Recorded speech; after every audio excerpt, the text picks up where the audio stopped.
What's up, Golf Kick Nation, Backdoor Nation, Hazy Nation? Golf and Hazy here with you for a quick Gatorade 6 golf kick tutorial.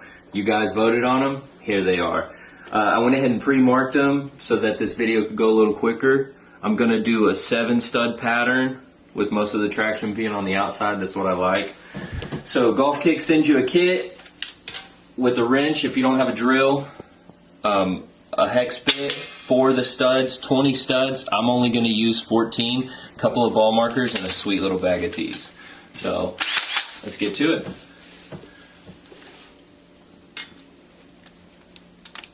And this is super easy. These version 4s they have really, boom. It's there, it's in, it's secure. That thing's not going nowhere.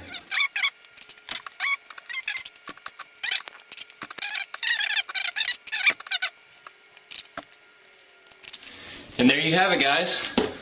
One golf kick pair of Gatorade 6s.